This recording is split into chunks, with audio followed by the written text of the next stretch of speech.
जय जगन्नाथ दर्शक बंधु, चलतु जानिबा महिला मानकर केउं तीनोटी महत्वपूर्ण अभ्यास स्वामी को करिथाए कोटिपति।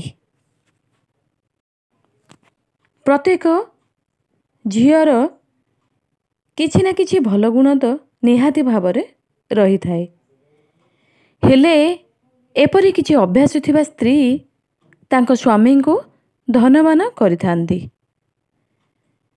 जेतेबेले गोटे भल झियो विवाह करी निज शाशुघर को जाई थाए, सेतेबेले से तार शाशुघर को स्वर्ग करि देई थाए। भविष्य पुराण अनुजाई जेउ पुरुष निज जीवन रे भलरे रहिबा पई तथा उन्नति करिबा पई चाहू थाए, तेबे से कौनसी भल गुण संपूर्ण नारी को विवाह करिबा उचित। तेबे आमे जे नारींकर किछि भल गुण विषय रे कहिबा पई जाउछु, सेही नारी माने तांको स्वामी ओ पूरा परिवार पई लक्ष्मी मंत अटंती।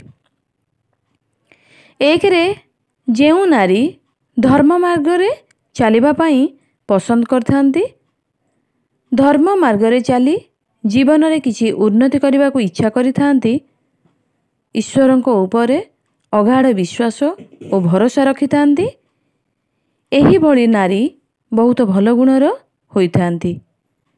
एही स्त्री लोक माने निज स्वामी सह परिवारर अन्य सदस्यों को सबुबले खुशी रे रखिबा को चेष्टा करंती।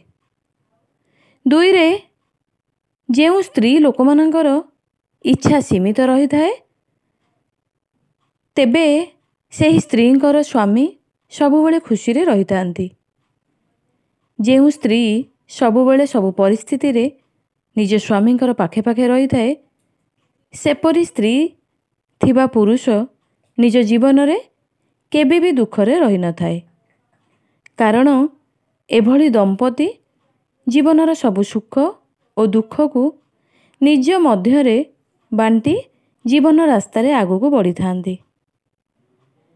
तीन रे जेउ पुरुषर स्त्री को मनरे सबुबले क्रोधर भावना रही न थाए,